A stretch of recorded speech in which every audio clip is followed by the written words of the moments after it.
So while we're waiting to get started, it looks like we have several people that this could possibly be your first meeting. And so maybe if you would like to introduce yourselves and just share who you are and maybe how you heard about the meeting. I don't know, Karina, would you like to start first? Because I can see you there. Sure. So. Hi, hello everyone.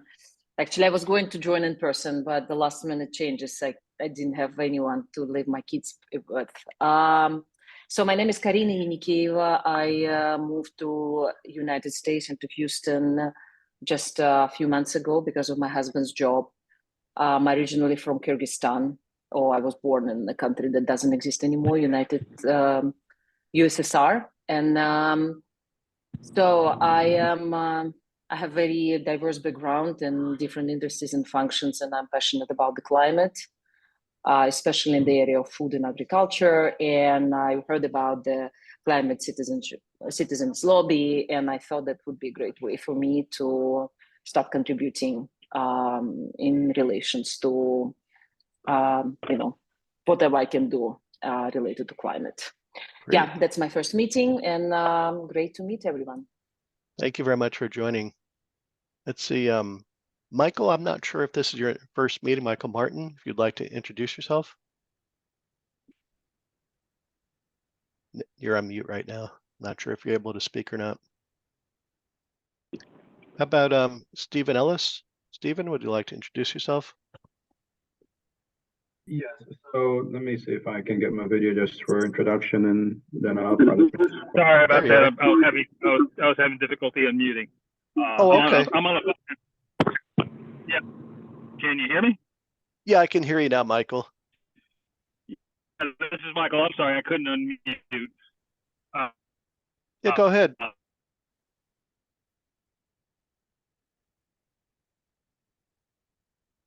think Michael's having audio trouble there.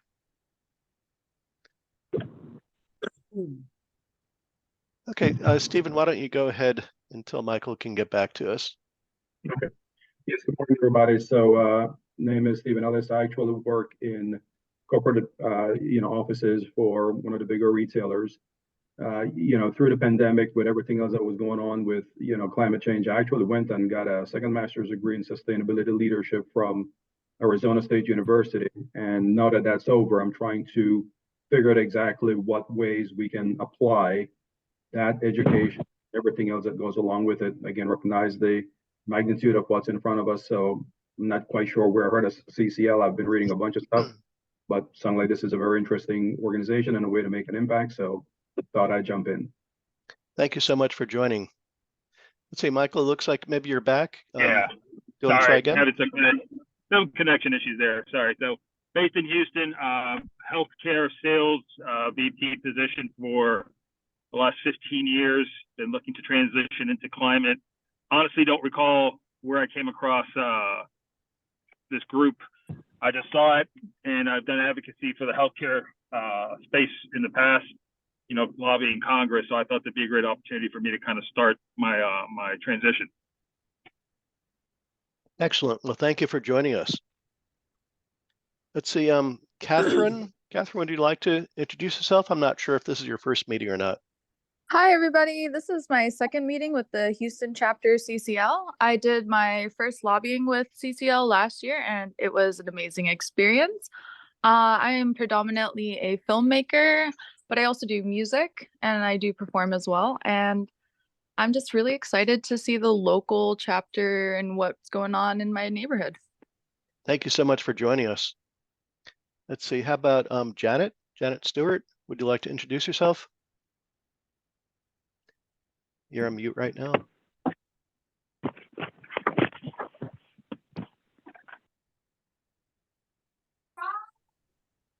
Okay, how about at the church there, there's a guest Glee, did I get that right? Would you like to introduce yourself?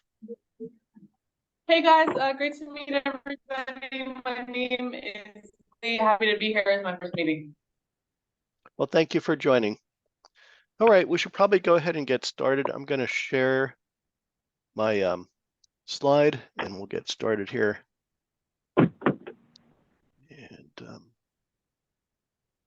Let me know if everybody, can everybody see the screen now?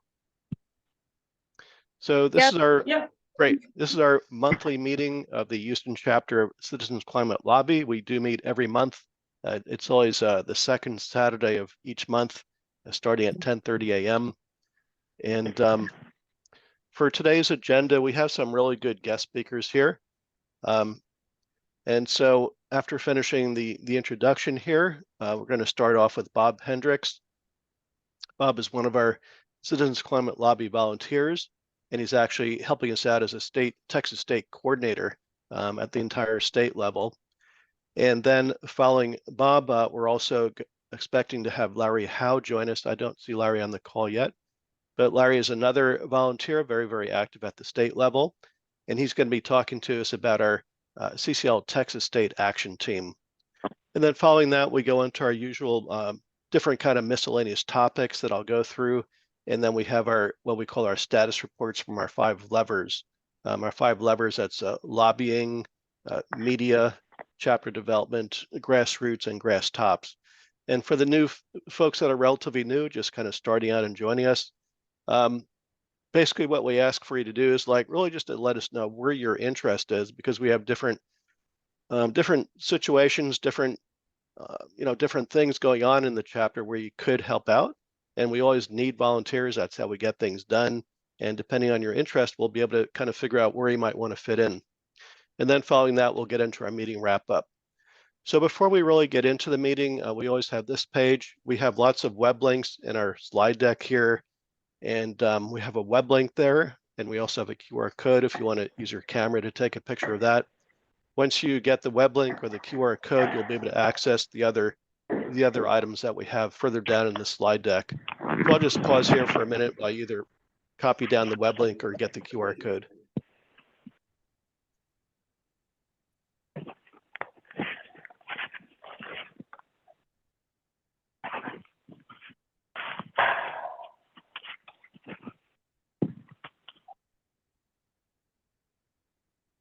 Okay, hopefully everybody has that. I'm going to move on.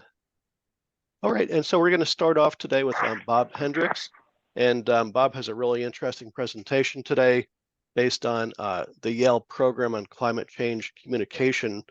So the title that I put in here is learning more about the best communication strategies for climate advocacy with a focus on the benefits of the Inflation Reduction Act. And Bob, I'm going to pause. I'm going to stop my sharing here. And so feel free to go ahead and share your slide and we'll get started.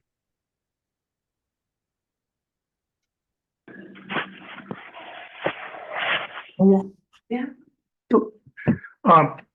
Okay, so although the presentation I'm reporting from was about the Inflation Reduction Act messaging, it has some invaluable information about general climate messaging.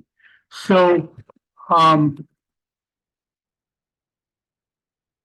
so before I get into that, I would like to mention to you that Dr. Catherine Hayhoe has said that the most important thing we can do for the climate is to talk about it. And although that might be surprising, there's a lot of reason for that. Just to sum it, we need to have people power to overcome the power of oil and gas. People have a tendency to ignore talking about the climate. And by talking about it, it becomes more of everyone's conversation and part of their mental framework. And then that translates into Congress and to get the legislation we need. Two of the things she says about how to talk about the climate is start from the heart, why it matters to us, begin with shared values, and then connect the dots between values they already have in the climate, such as you have kids, they have kids, and from there you can talk about things that extreme weather events might be hurting. And the second thing that she says is we must talk about solutions. practical, viable, accessible, attractive solutions. Okay, I wanted to throw that in because I wanted to emphasize how important even everyday conversation about climate change is for the climate movement. Now, this group, Potential Power, consists of some marketing, advertising executives from companies like Walmart, Starbucks, and others like that. And these people decided they wanted to use their expertise to help the climate instead of their companies. And so they formed a nonprofit, Potential Power, to use those techniques on climate. And they have done a huge amount of work. They have done lots of surveys. The two main ones of 7,000 and 9,000. Lots of live media tests, the digital lab. Notice that they were able to get feedback through that from 665,000 in one and 746,000 in another. This is a huge amount. In addition, to really understand, you have to talk to people about what they mean, not just to sign. And they did a number of focus groups, and they have developed possible messages, and they tested dozens and dozens of them. And so, and what they came up is for me, extremely useful. Okay, so one of the things that they found was the Inflation Reduction Act passed, but no one knows about it. The polling only got about 10%. And when the focus groups, they actually asked, even the people who thought they knew what it was about, didn't really understand it. I'm going to say why that's important in a few minutes, and they do too. A second main point that they discovered is that almost everyone, this is Democrats and Republicans and independents, almost everyone agrees climate change is real, progress is good, and that clean beats dirty. And when they explain to voters about the IRA and the clean energy components of the law, they're overwhelmingly in support of it. Clean energy is the ideal that we're to. And now the challenge is, okay, they accepted clean is what we need in the future, but people falsely think that getting there will be painful. Not a single person in the focus groups, whether on the left or the right, urban or rural, believes that we can accomplish 100% clean energy future without difficulty and pain.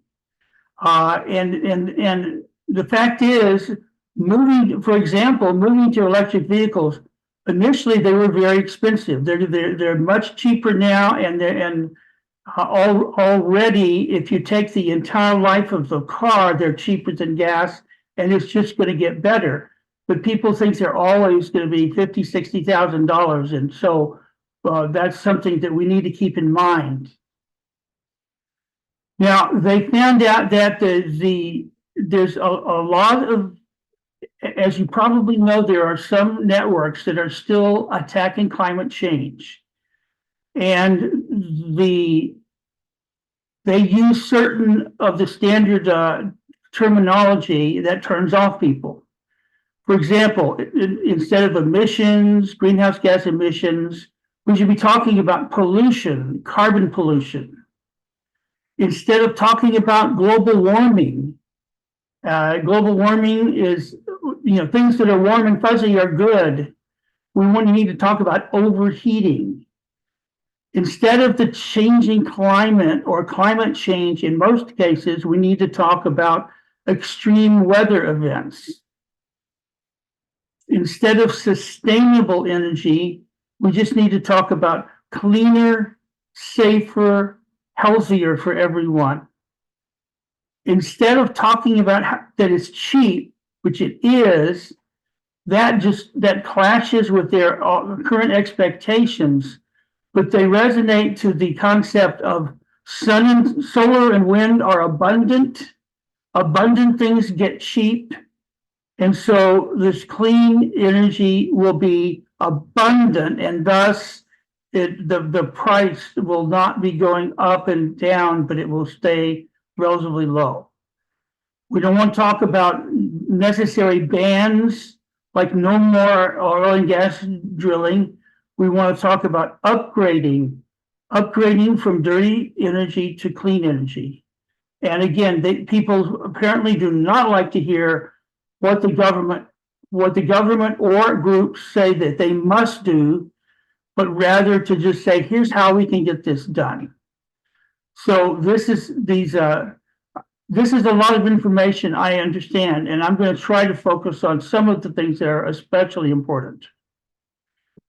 Another thing that is a key, when I have been touting the benefits to the country of the Inflation Reduction Act and other measures, that doesn't resonate. People want to know, what is it doing for my local community or my state? People seem to have a strong attachment to their state, but less so to other states. And so local is really important. And once again, the talking about dirty energy and pollution resonates far better than what we usually have been saying. All right. They came up with two basic messaging things, and this has some of the components that I just mentioned, and it incorporates what they have learned. One of them, okay, so this is the entire statement. We're going to go over it sentence by sentence. The federal government recently passed a clean energy plan that's making a landmark investment to tackle climate change. Now, I know they mentioned climate change here, but the clean energy plan is what they're more focused on. The landmark investment, I mean, the Inflation Reduction Act is massive compared to anything anybody has ever done, $269 billion. And people don't know it's out there, and they need to. The second one, the use of dirty energy has been emitting heat-trapping pollution into the atmosphere, forming a thick blanket around the Earth, causing our planet to overheat and threatening irreversible damage. This message was what was accepted by both conservatives and liberals. Again, if it had been talking about oil and gas, greenhouse gases, global warming, the message doesn't get through. But apparently, with this kind of language, it does. With the plan, experts expect a 40% reduction in toxic air and carbon pollution in the next 10 years. This is the biggest carbon pollution reduction plan in American history. You see that carbon pollution and toxic air, that is what we should be talking about.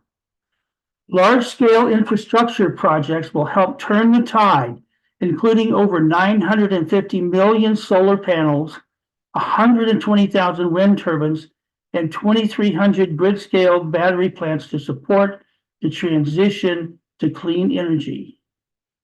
Now, this is a statement about the Inflation Reduction Act, but it isn't as strong, if you're talking to a conservative about climate change, because once again, this is too big. We need to focus more locally. With the Clean Energy Plan, there's a monumental investment in tackling climate change. So this is one of their statements that put together, they feel a lot of their research. There's another statement of a slightly different topic. The federal government recently passed a clean energy plan. There's those language again. That's going to lower energy costs for hardworking American families. Lower energy costs is far more sellable than stopping climate change.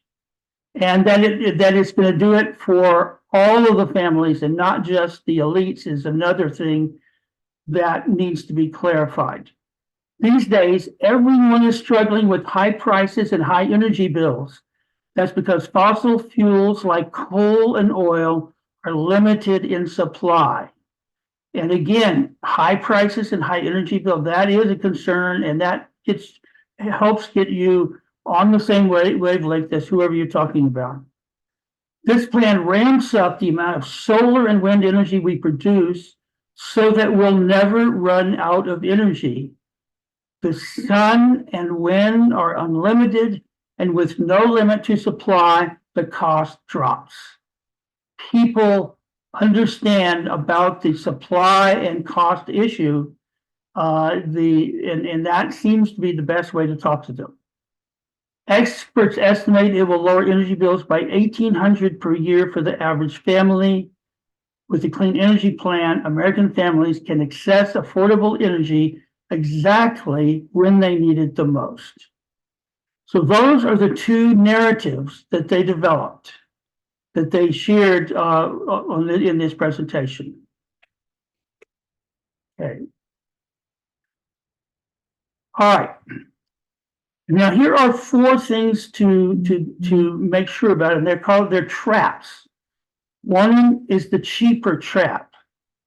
If you say it's going to be cheaper to move to renewable energies and electric vehicles, you're going to lose them because that's not what they believe. But to talk about how dirty energy is expensive, they're experiencing how expensive it is and how hard it is. So that resonates. We need to sacrifice trap. People don't know how much this means, and of course, the climate change deniers and people opposing it are trying to generate fear by saying, "Oh, you won't be able to drive any car. You won't be able to do most of the things you love today if we go with this Green Deal."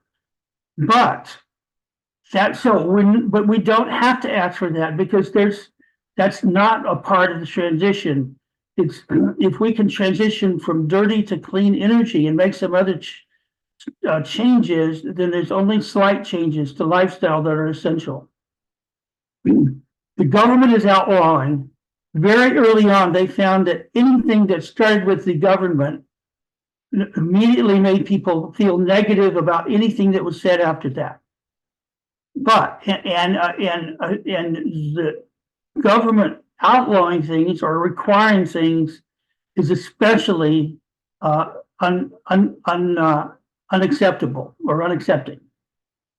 And finally, here's again the get an EV trap, because people don't believe, and they won't for a while yet, believe that EVs are indeed cheaper and getting cheaper.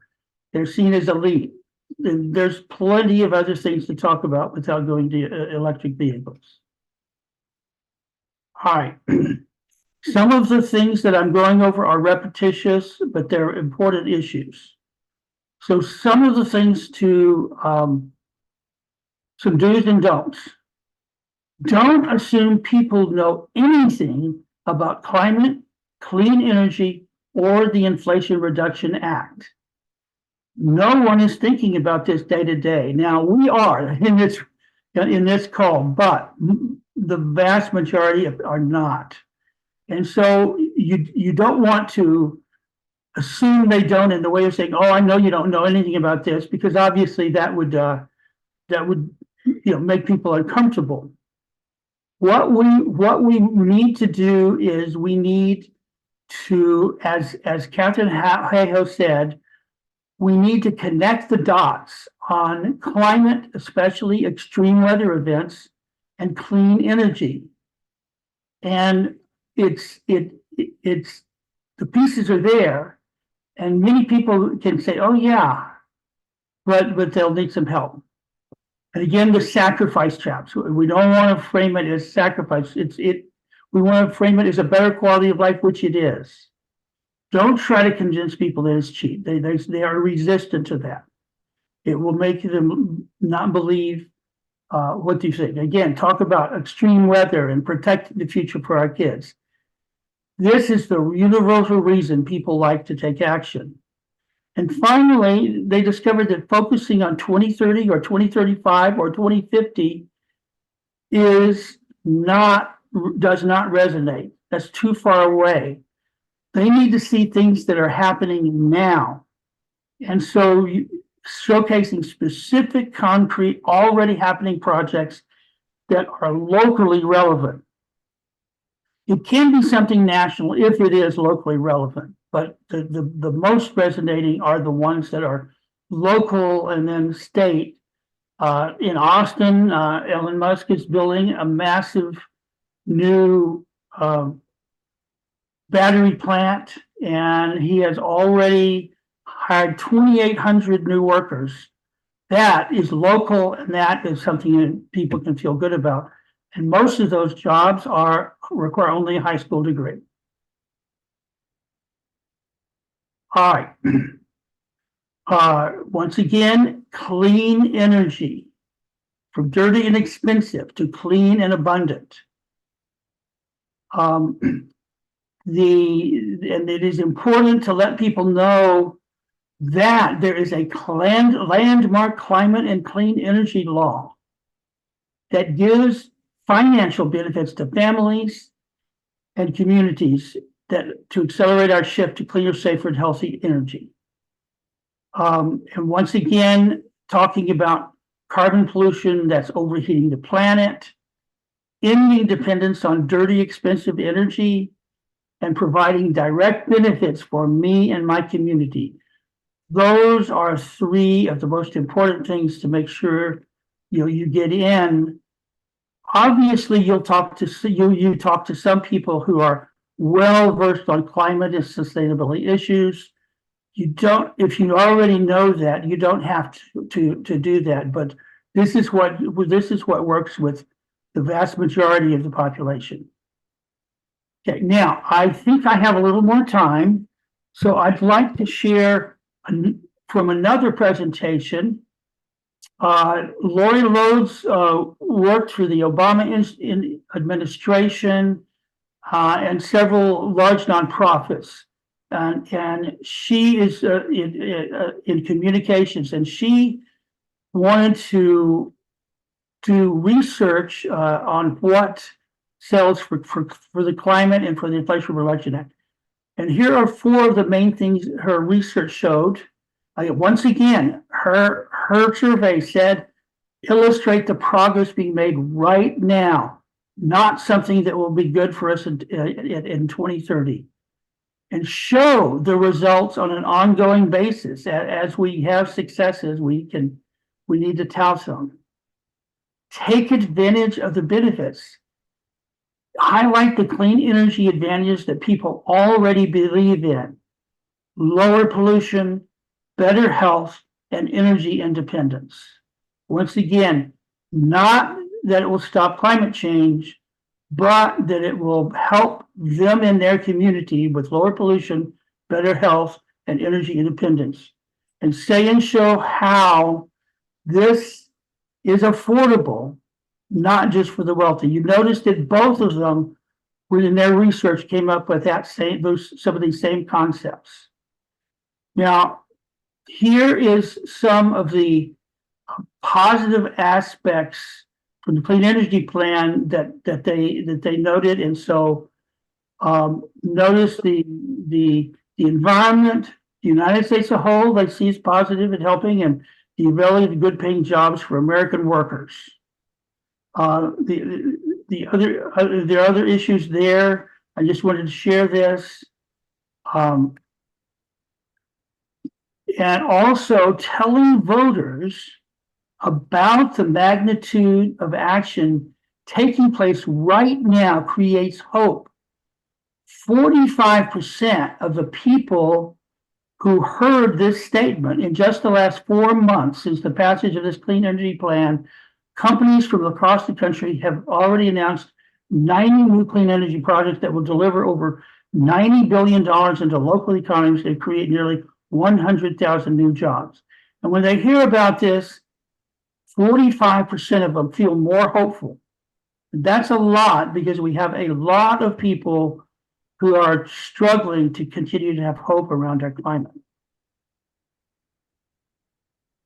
Okay, here are four, again, more of the research.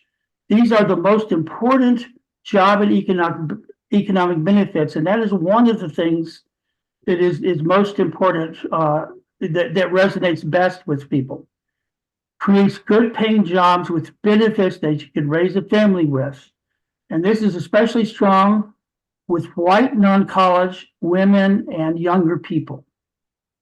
It creates jobs for workers without a college degree, like electricians, carpenters, and mechanics, along with engineers and scientists.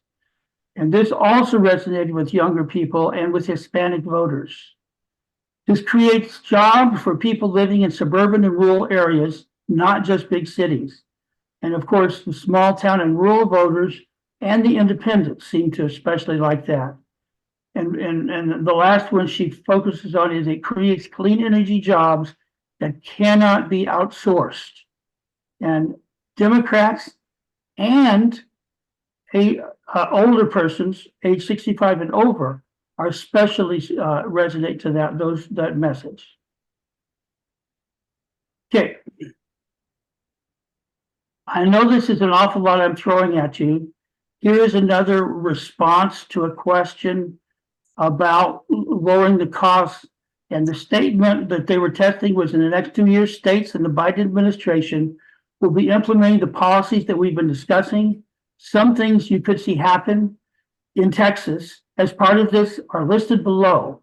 How would this affect your thinking about expanded use of clean energy? And the ones that came in top were the lower energy costs, new jobs in clean energy industry, expanding the electricity grid. And notice that all of these were related to the specific state because that is what people resonate more to. Also, the retrofitting of thousands of low-income homes made them feel more positive about the bill. Worker retraining programs, rebates for installing renewable energy systems, and large investments in solar energy manufacturing plants and other clean energy projects. So again, cheap energy and jobs, and there are people who are concerned about the electric grid, and expanding that can be helpful. All right, I'm almost through with these slides. They discovered that some people, both groups, found that some people wouldn't believe that there was this kind of a clean energy plan. But on this scale, they would say, if that exists, I would have heard about it. We're just making this up. And that speaks to both the need to talk more about the plan and, more importantly, the results and the benefits of the plan locally. And of course, this is entirely credible to challenge the plan because they don't believe that Washington is capable of big plans. And when they do them, they don't ever really implement them. And so that is what we need. We need seeing is believing. Show the wins to illustrate the clean energy plan in action. Okay, that's the last of my slides. I hope you've got enough from that. And if there's any more time, I'm happy to answer questions. Yeah, that was great, Bob. Thank you. The first question that I had for the second slide that you shared, do you have a web link for that you could share in the chat so that we have that one also? The second slide. You shared two different slide decks, I believe. We have the web link for the first one. Was the second one in a separate file or was it part of the first file? I was a little bit confused on that. The file that I gave as a link has all of these slides in it that I just. Oh, great. Thank you. Okay, for a Q&A, there were a couple of questions in the chat, and why don't we start with that? The first one, if you could just repeat the name of the organization that did the surveying, the polling, the surveying that you mentioned earlier. Potential Energy, I think it is. And when I Googled to find it, you get a lot of science references before you have to add potential energy nonprofit to really find their group. And they have other studies now available because they're doing this just to help the climate. Very good. And then also on the chat, Marco, you put in some feedback there. Did you want to expand on that, or was that a question that you wanted to ask? Just a comment. Like, I'll let people read that. It's just a comment. Okay, thank you so much. Do we have other questions from anybody? It was such a great presentation. I'm sure folks may have some questions. Yeah, I had a question. My question was about the new jobs. I know for sure in the communities I'm in, that's going to resonate. And the immediate follow-up question will be, how do we apply to these jobs? Where can we find them?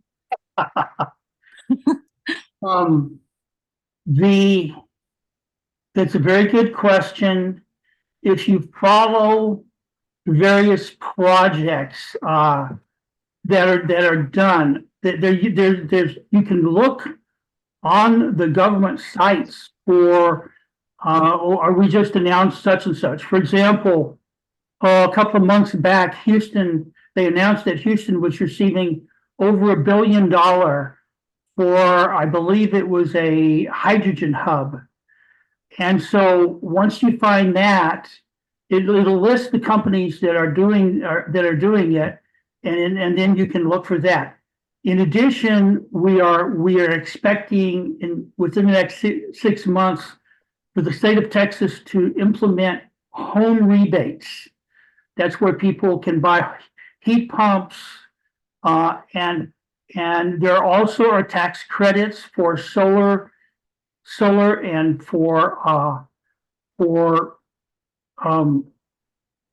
electric vehicles and such.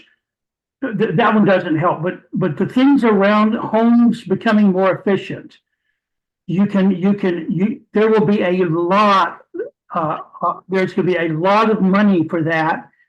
And the companies that do that, the solar companies, the energy efficiency companies, they're going to be hiring people once this gets going. I don't know that they're doing it quite yet. Again, you'll see announcements like if they announce a major new factory dealing with this stuff, if you pick that up in the news, then you can go to that company's site to apply. So that would be my best advice on that. I'm not an employment expert, so that's just off the top of my head. Any other questions? Let's see. Michael, you put something in the chat. Please share the URL where the deck is. Bob, you had shared that earlier. Maybe if you want to put it in the chat one more time for people that may have joined a little bit later. If you wouldn't mind putting the web link in the chat one more time. There's a couple of hands up, Joe. Oh, yes. Dory, I can't see who wants to ask a question there. Yeah, sorry. And then Karina, thank you. And thank you, Bob. This was great. And as far as jobs, just remember that as we grow this clean energy field more, that the jobs are going to be in all shapes and forms. Like you mentioned, the electricians, the bookkeepers, the accountants, what you do now, you can do in the clean energy space. And then Harris County, on behalf of a lot of Texas, applied for a Solar for All $400 million grant that we should hear about in this first quarter. And if we do, we'll definitely be looking for people to help us to implement that over the next 5 years. Great. Okay, Karina, you had your hand up also there. Yeah, that's right. I would like to follow up on what Bob's commented, answering questions of Catherine related to subsidies that citizens get on installing heat pumps, replacing the kitchen stove with the induction stove, and putting solar panels. So, because what you described before, it's on a meta level, and how certain legislation affects the voting right, as I understood. But in terms of what people can do, starting already from today and start implementing it, is there a separate deck that would kind of help us to deliver this message? Because an ordinary person doesn't know where to start in terms of what they already can get from the government, and there is a deadline because we need to do it in the next 2-3 years, I guess. So that's my question. That's an excellent question. You are correct. It is vital that we get more information out. And because of that, Citizens Climate Lobby Texas, in working with other organizations, is forming a statewide team. I have a presentation exactly on all of those rebates and tax credits that home people can use. And we're getting people in cities around the state who can go and give presentations like that, that let people know. So yes, that is a really important thing, and we are working on that. The rebate program is for low income and middle income, but that's up to $120,000 for a couple. It's considered middle income at most places, and then the tax credits are already available for anyone who is paying enough taxes to offset it. So we will probably accelerate our presentations once the rebates the details are set. So yes, that is important. And yes, we have information. And if you want to just research on your own about this area, rewiringamerica.org has the best information of anybody in the country, and they do adjust it for different localities, not just states but even cities. And of course, some of the information is in the Inflation Reduction Act, but until it's actually in the rules of that the state has to write, it won't be complete. Yeah, I feel Thank like you, Bob. we need to have a task force to spread this information and just to train people what to do already now, how they can start this so that they can really feel in their daily life the effect of that legislation. And there is a timeline. We really need to do it very quick. We do, and if you would like to join us, we would love to have you. Bob, do you have a web link there, or just to email directly to you? How should people get in touch with you? I should have had one, but I don't have it. Should they just email directly to you then in the meantime, or do you want to put your email address in the chat? Sure. All right. Any other questions? I don't see any. Oh, was there another question from anybody? If not, we're going to move on. And I have to go to another meeting, so I'm going to go ahead and leave, but thank you very much for letting me speak to you. Thank you so much, Bob. That was a great presentation. Thank you. Okay, I'm going to share my screen again to get back to where we were. And so coming up next here, Larry, I see that you've joined. And so just to kind of prep the stage for you, Larry is very actively involved in the Texas state level as part of Citizens Climate Lobby. Larry has a Texas state action team. And so Larry is now going to give us a few words, a status update on where he is as far as CCL state action in Texas. I'm going to stop sharing. Larry, you should be able to have access to share if you want to share any slides. Okay, yeah, let me bring that up. Okay, can you guys see that? Yep, can see. Thank you. Okay, well, great. Joe and others, thanks for having me join as well. Andrum is also going to participate in this as well. So we're and a number of you may have heard us talk before. Joe's had us talk about some other state actions that we've been doing. Last year was a big year with our state lobby day in Austin. So we're going to continue activities and we'll talk a little bit about why that is. But first, I have a little exercise for you guys to do. And let me see if I can get the things that I want to in the chat. So for those of you who are connected, wired here, I've put a link in the chat. And what I'd like for you to do is using that link, put in some information about your representatives. So for example, for me, when I put in that link, there's 3 different representatives that we want to kind of highlight, our state rep, our state senator, and then also our member of Congress. So with Citizens Climate Lobby, most all of us are very familiar with who our member of Congress is. but probably a lot of us don't spend a lot of time researching our state elected officials. And so I'd like for you to take a minute to do that while I'm talking, and in the chat, put in your state rep and your state senator, because that's important, as those are the people that we're going to be engaging with in this effort. So why engage with those state legislators? Well, when we think about CCL's 5 levers of political will, we can exercise 2 of them. Lobbying, we want to be able to engage with those elected officials. It's a great way to practice lobbying, and sometimes it's easier to get in contact with a state legislator or their staff than trying to get with our member of Congress. And so, it's a good way to practice those lobbying skills and get more comfortable with them.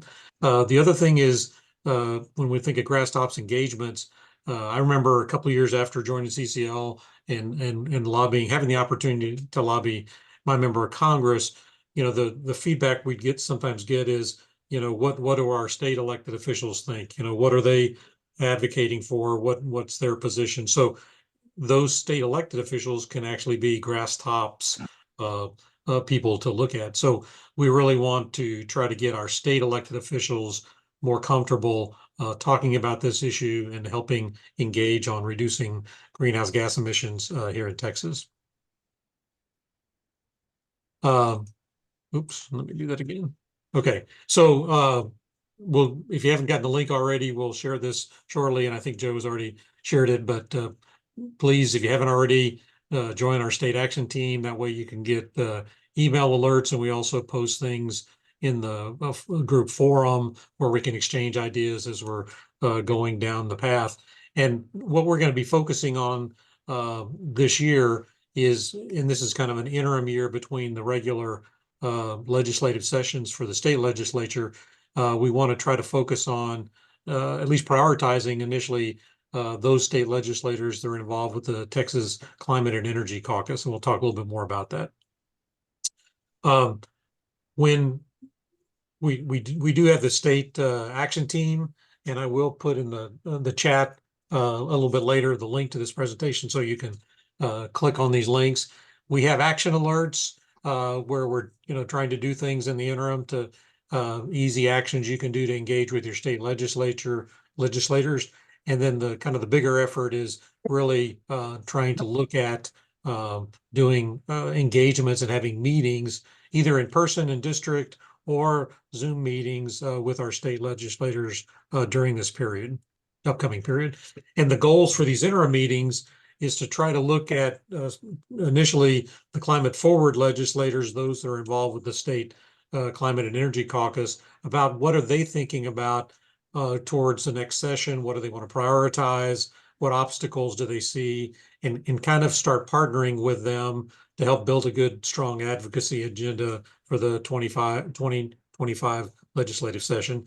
We want to continue that partnering, get to have more relationships with them, and we've got Ann Drum has helped put together a great interim meeting guide, and so you can click on this link and learn more about it if you go to the community group page.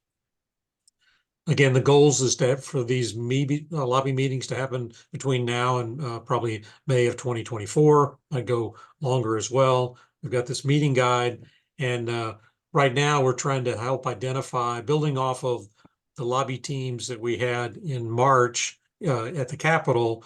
We want to kind of continue and expand that group of volunteers who will act as team leaders for these lobby meetings to then build CCL lobby teams for those. Please put yourselves on mute. For those people. And now at this point, I kind of like to introduce Ann Drum, because I think some of you have already been in contact with some of these folks, but let me unshare, and Ann, you want to take over? Yes, thanks very much, Larry. And Joe, would you give me permission? Oh, I've got permission to share my screen. So I'm going to share my spreadsheet. I've been making notes as y'all have been posting in the chat about who represents you in the state house and the state senate. Thank you very much for doing that. And when I'm finished here in a minute, I will put my contact information in the chat. So if you are interested in helping us in participating in one of these interim meetings with the state legislator, please let me know so I can work you into the schedule. So what I'm showing you right now is the spreadsheet that I'm using, and I've got Houston area meetings up. What we have done is we have prioritized for interim meetings those Republicans who are members of the Climate and Energy Caucus in the legislature. And so you can see we have prioritized from the Houston area, Cecil Bell Jr., J.C. Jetton, Gary Gates, Ed Thompson. We have had a meeting with Charles Cunningham. Hans Van Brackle led that meeting. And then we have a couple of Democrats we're interested in talking with, Ron Reynolds and Penny Morales-Shaw. I see at least two of you are in Penny Morales-Shaw's district, so I definitely would love to talk to you. Hey, Ann, I'm sorry if I could just interrupt 1 minute. I just wanted to mention that on this meeting right now, we have Manuel from Penny Morales-Shaw's office. Oh, and, wonderful. Great. Yeah, so he joined us today, and he's actually on the call here with us. Okay, well, great. Manuel, I look forward to having our group come meet with your office. So I'd love to set that up with y'all and Penny, of course. Great, thank you very much. So as you can see, we have some other names, and certainly if any of you are really eager to set up a meeting with your legislator and your legislator is not on our priority list, then let me know, because we'll move that legislator up to the top of our list and and ask for a meeting. So what I'm inviting y'all to do is to let me know if you want to be on one of these teams. And if we have a few minutes where we can have that conversation now, that would be great. Otherwise, I am going to put my contact information in the chat. I'm going to ask everybody, reach out to me if you want to be on a team so that I can plug you in. So let me just open it up. Is anybody a constituent of one of these prioritized legislators and you really would like to be involved in this interim meeting project? Speak up and tell me your name. And this is Joe, and I'm in the district for Penny Morales-Shaw. Great. And okay. So I will be in contact with you about that. And okay. What about any of these other legislators? Is anybody here in a constituent of Cecil Bell Jr.? What about Gary Gates? Ed Thompson? Ron Reynolds?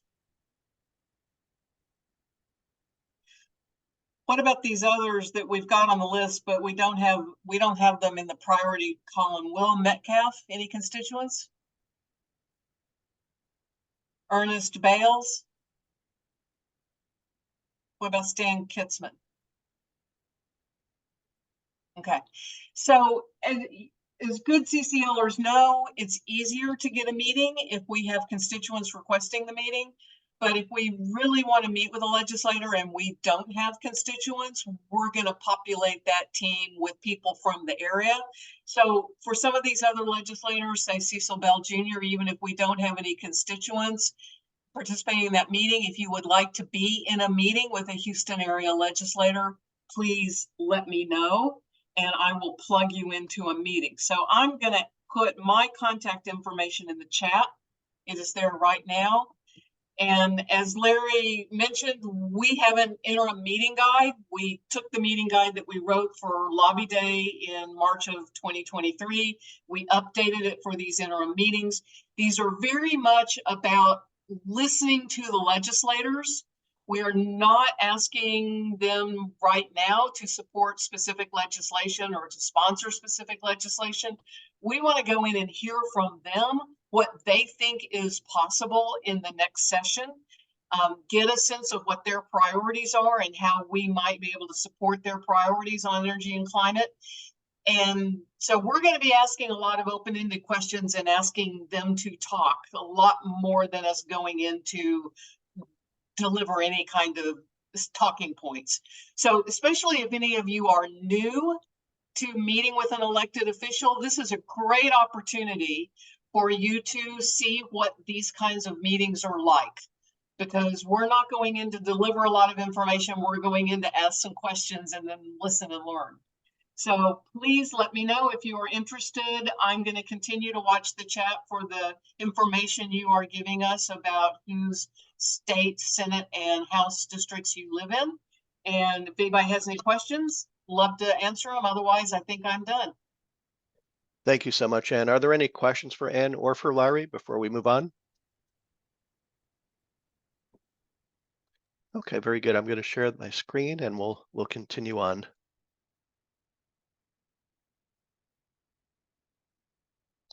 Oops, let me, I'm sorry, I'm going to stop sharing for just a minute. I had to change the setting there.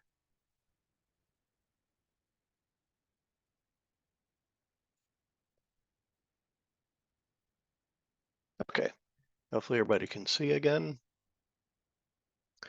All right, we're up to the section here where we always like to remind everybody about our CCL monthly calling campaign. We have the web link there, cclusa.org/call. And we're not going to be making any calls during our meeting today. We won't have time, but this is something that we do ask everybody to do, all of our CCL volunteer members, to call both of our federal U.S. government senators, that's Cornyn and Cruz, as well as our federal representative in the House in Washington. And we have the phone numbers here. They're in the slide deck. If you got our QR code or web link earlier when we started, you can refer back to this. I'm going to move on. So coming up at the end of January, whoops, I'm sorry, let me go back to that. January 27th, 4 p.m., we have a separate local statewide CCL program that we refer to as our Cocktails and Conversation. You're going to have to bring your own cocktails, but we'll bring the conversation, and this is all remote via Zoom statewide. We're going to have a really interesting discussion presentation January 27th on climate change disinformation, old and new. This is something that's organized by Roger Ingersoll up in the Woodlands chapter. He's not able to join us on the call today to talk more about it. But at the bottom of this slide there, we do have the link for the Eventbrite web link. And if you click on that, again, hopefully everybody has the QR code in our slide web link. You'll be able to go in and click on that Eventbrite web link to register for that event if you're interested. I think it should be a really good session. Okay, here, so this is a new CCL video that I want to actually play. It's only a couple minutes long. And everyone who has registered with Citizens Climate Lobby, you should be getting weekly updates from the national team that sends these out. And this was a recent video that was shared in the weekly update, and I think it's so good that I'm actually going to play it here on the call for everybody to listen to this. Members of Congress want to know what voters want. Nothing is more impactful than citizens meeting frequently with their members of Congress or their staff. Congress places a high value on groups and citizens who have built relationships with the legislator and staff.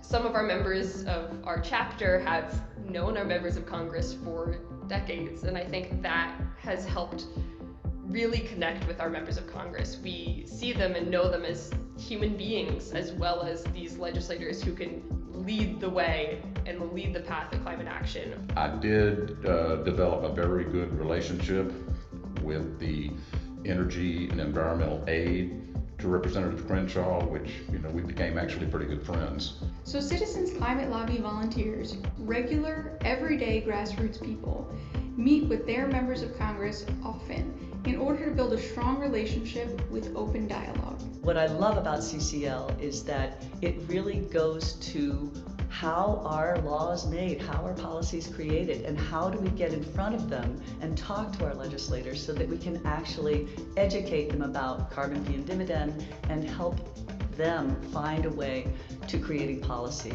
You'd be surprised the kinds of relationships you can build with people and the kind of conversations you can have and the information you can gather when you just try. When you engage with them as people, you treat them with respect and you ask them questions, getting to know them, getting to know their goals, and kind of seeing from the beginning how we can work together. Relationship building means taking the most generous approach to other people as possible. Appreciation, gratitude, and respect. We listen, we work to find common ground, and we build the political will for lasting change. Over time, we've built quite a name for ourselves on Capitol Hill. I tell you, I love Citizens Climate Lobby. You guys are the best. There is no better environmental group. One of the reasons I'm here, one of the reasons that I've been able to do what I do is because of my relationship in Utah with CCL.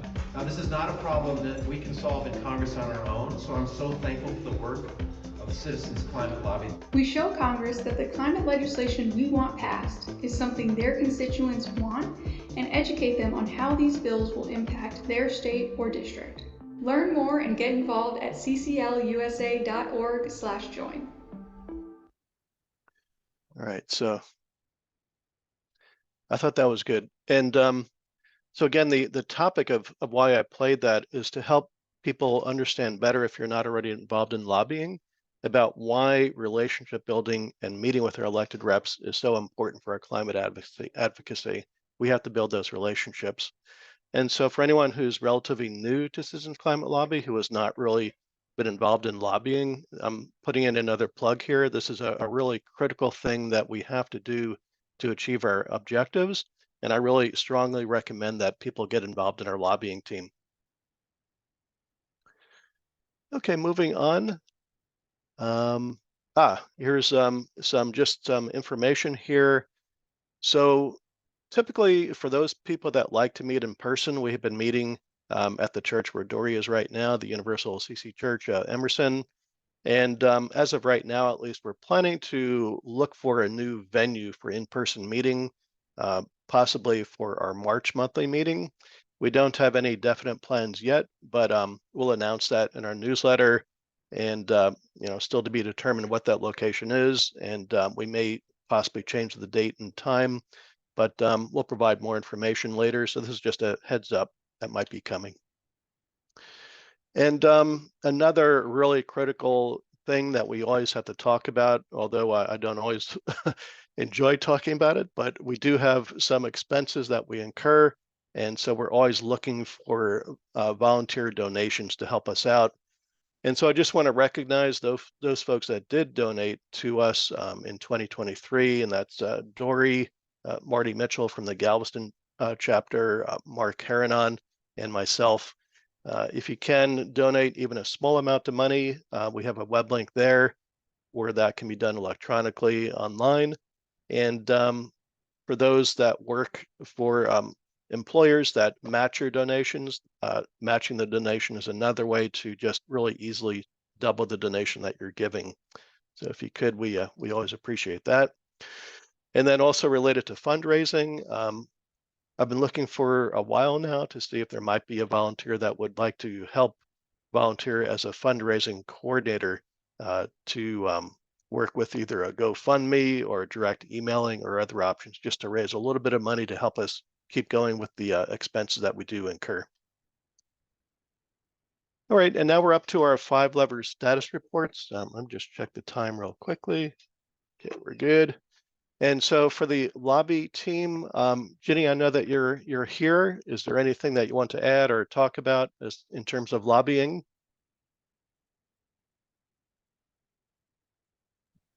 Thank you, Joe. Yes, I just wanted to add that, during the month of November, most of our lobby teams tried to schedule Zoom meetings with district offices or the DC office because our commitment as Citizens Climate Lobby is to lobby twice a year. And June is normally the in-person conference in DC, and then the end of the year is typically a Zoom or perhaps a district meeting. I do know that the liaison calls, the conservative caucus is going on March the 19th through the 20th. And we do have some legislators involved with the Conservative Caucus, like Dan Crenshaw from CD2. Our legislative priorities still tend to be permitting reform, Prove It Act. The House will be introducing its own version of the Prove It Act soon. And of course, the Farm Bill, which needs to be passed by this fall. So Ben Pendergrass is doing a legislative overview of the Farm Bill on January the 25th. So you can get more information on the Community Action Team and Citizens Climate Lobby. And that's probably a follow-up with the Technical Service Providers Act and things that we were lobbying for back in November. So the last liaison call did discuss a spring outreach event to visit district offices, probably late March or early April. So we'll have to stay tuned for a specific date on that. I believe they want us to drop off comment cards, similar to maybe what we did at Christmas time with a holiday message. They also, the liaison on site also talked about things to focus on since we're in the middle of primary season here in Texas, is to look at candidate climate forums to try and get the candidates to discuss climate change and hear what their positions are. So that might give CCL an opportunity to join up with other environmental groups to try and host or co-host perhaps a climate forum. And again, we still have, as you can see on the slide here, we still have some vacancies. Al Green's office, Michael McCall's office, and Brian Babin's office. But I believe, I would have to check with Susie Adams, but I believe that the College Station chapter might have someone in CD10 or someone in mind. So I'll try and follow up with Susie to find out about that. And Al Green, I believe someone who participated in the Zoom call back in November, Charles Cave. Dory, I don't know if you're on the call, but anyway, he might be a good possibility for the CD9 liaison. And so I'll talk to Judith about that and do some follow-up work. So that's all I have. And I'll entertain any questions through the chair, the chat feature. Thank you, Jenny. And so for anyone who might be interested in joining our lobbying team, and again, this is a team effort. We don't ever ask anyone to do it just individually by yourself. This is always a team effort. If you might be interested, either put your email in the chat so Jenny can get a hold of you, or Jenny, do you want to put your email there so people can contact you directly? Sure. Yeah. Okay. Does anyone have any questions for Jenny about our lobbying activities and how to get involved?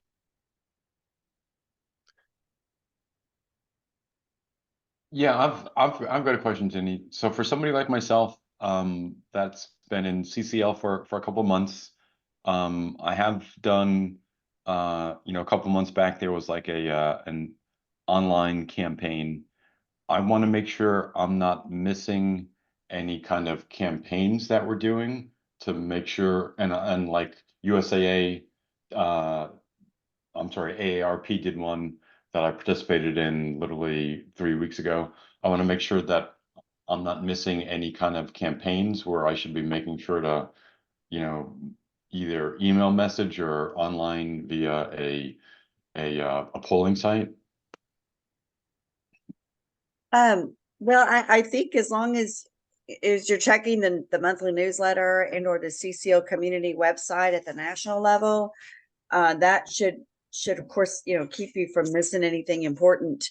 But yeah, I mean, we'll do our best to communicate with everybody what's going on. And I do know some of our lobby teams in November had difficulty scheduling appointments. I know Sylvia Garcia and Lizzie Fletcher's offices in particular. But just because you don't have time, perhaps that 1 week that they have designated to do the meetings, as long as the legislation is pending, there's nothing to stop people from continuing to communicate with their legislative offices to continue building those relationships and push the legislation. So, but I don't think you've missed anything because there hasn't really been anything major since the November initiative. other than the fact that they do have this conservative caucus going on, and I believe it's going on live in DC. And so if you end up deciding to participate in that and you don't have a conservative legislative member, they will team you up with another legislative team to meet with someone else who is. But yeah, just continue watching the newsletter and the CCL community website. Okay, thank you, Jenny. All right, thank you, Jenny. I'm going to move on. Let's see, you had this slide also. I'm not sure if there was something here you wanted to share, Jenny.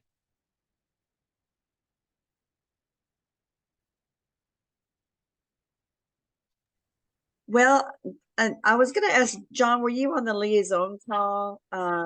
So I don't know if you have anything to add from the recent liaison call, but this would be an opportunity if anybody in November, unless we did this at the December meeting, if anybody has anything to add, I do. Yeah, if anybody has anything to add with the November legislative meetings, please share at this time.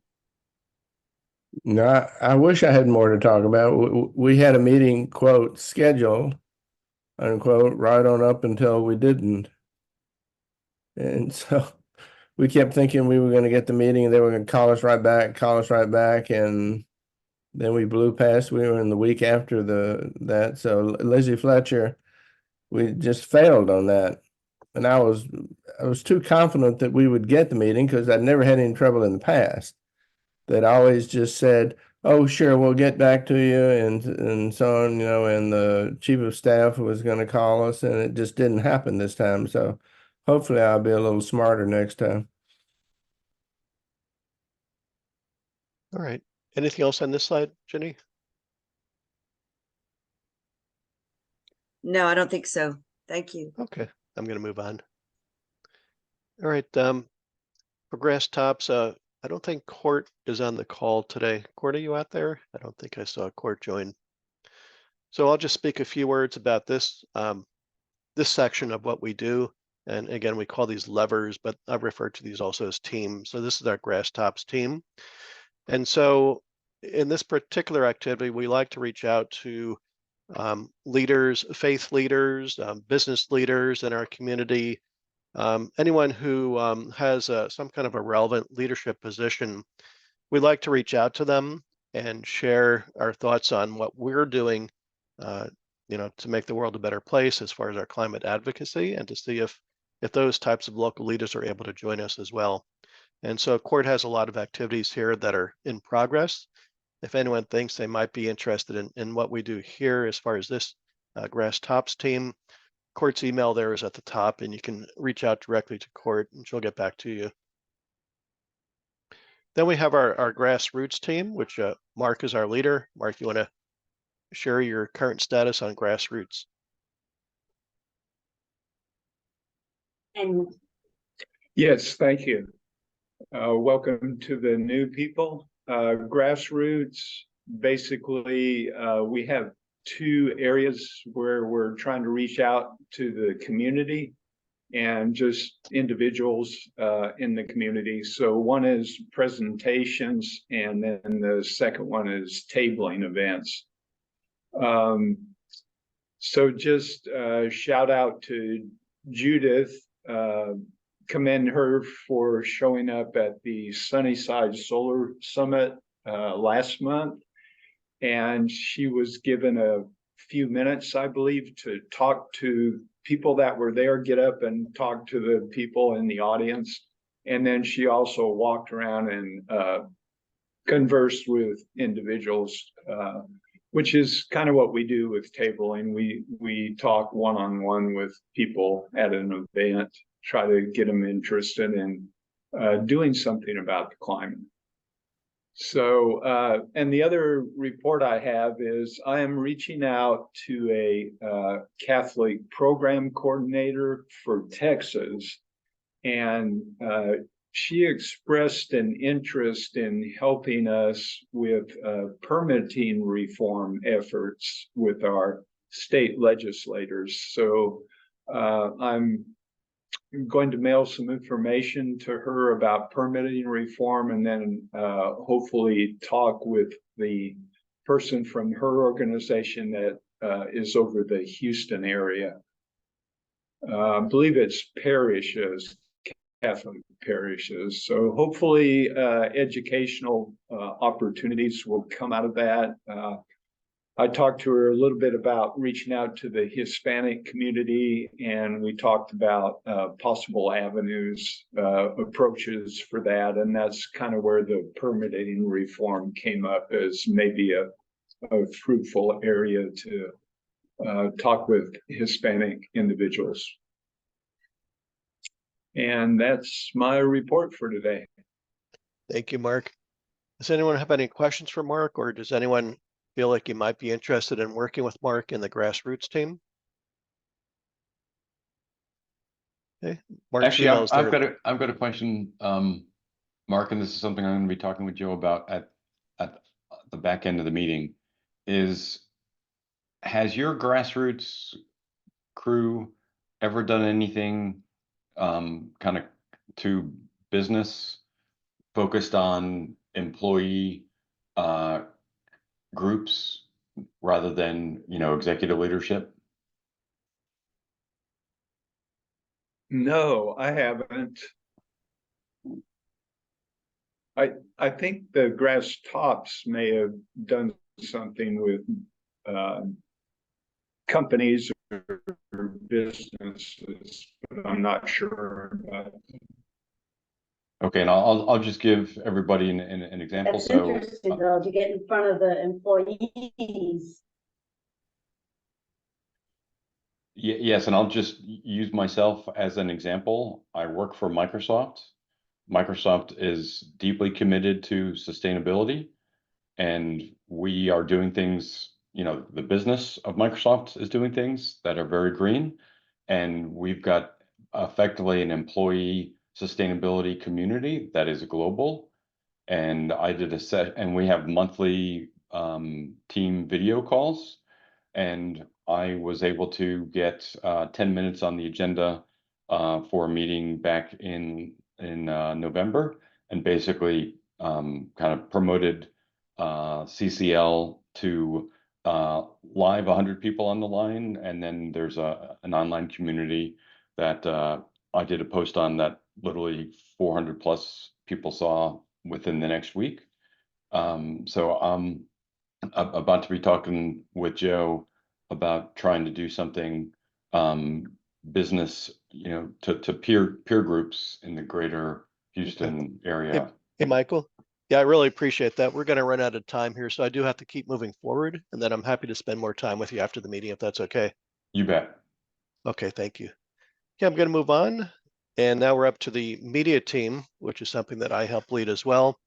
And one of the main activities here is that we do create and publish our monthly newsletter every month.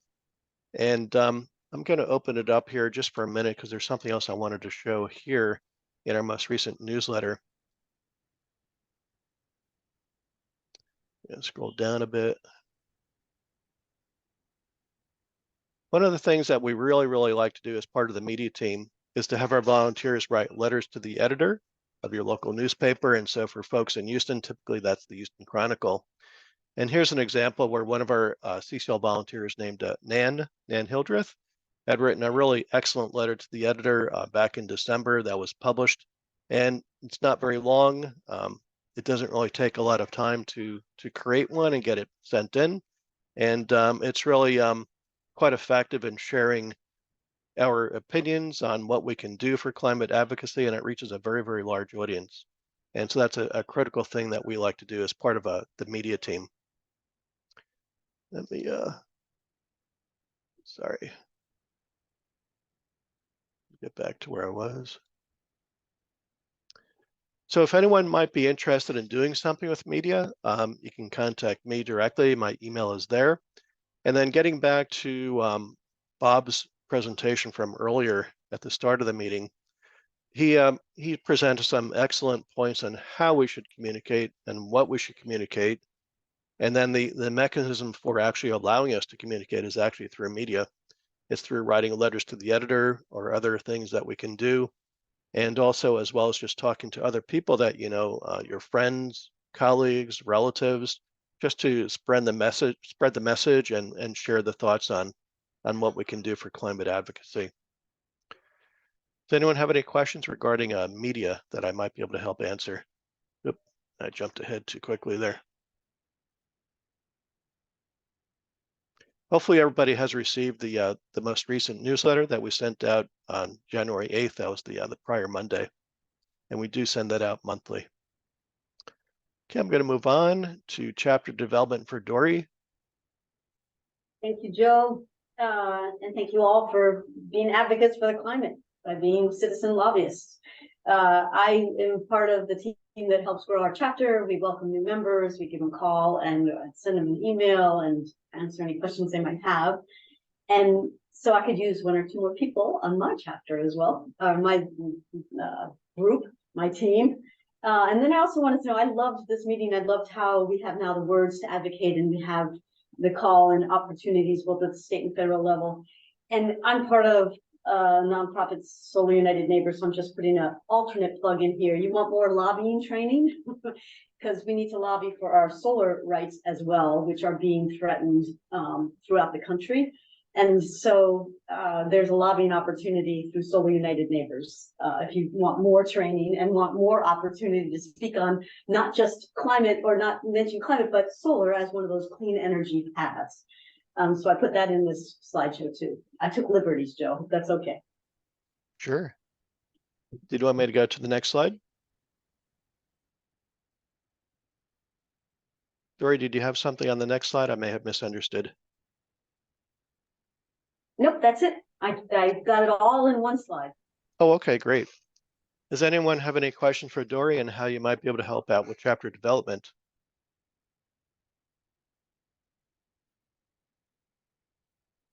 Okay, thank you, Dory. I'm going to move on. And so that actually is our last slide here. So one thing that I want to do before we run out of time is that we always like to get a kind of a group photo for those that might be able to turn on your cameras and we can capture everybody in a nice photo. That'd be really awesome if we could do that.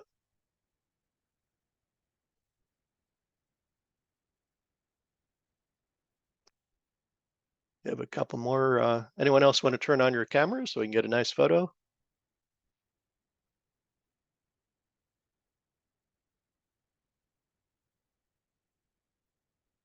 Okay, I'm going to go ahead and snap a shot here. And we're just going to count down 3, 2, 1, smile.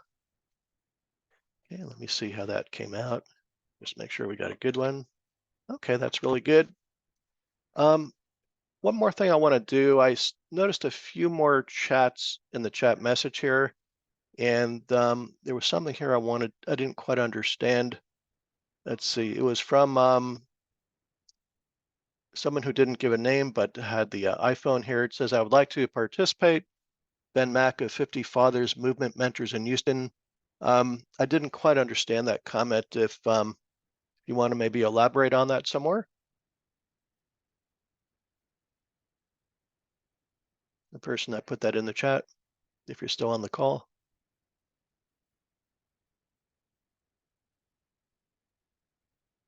Okay, maybe not. Let's see, what else did we have in the chat here?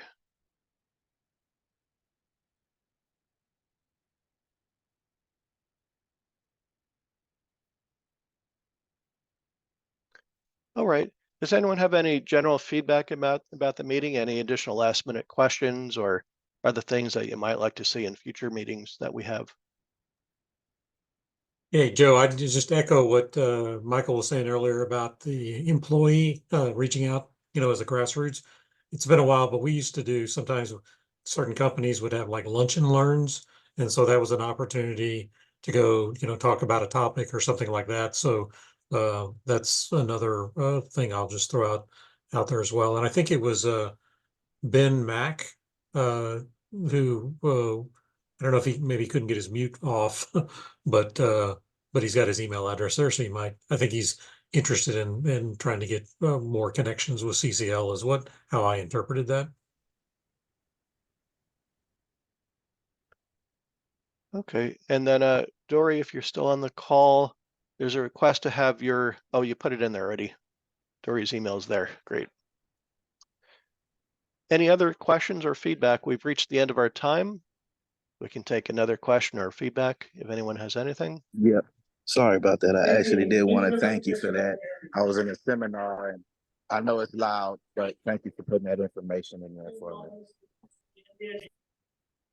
Thank you so much. I'd also like to Right. thank Penny Morales-Shaw's office staff for participating today. And if they have any ideas on how we can get more participation in other chapters across the state or even different, there's a lot of state reps in the Houston area, so it'd be great to have more participation. Of course, I'll see what I can do. And then also try to foster that relationship with Penny, y'all. Hopefully we can set up a meeting and she can come and give some thoughts on future legislation, of course.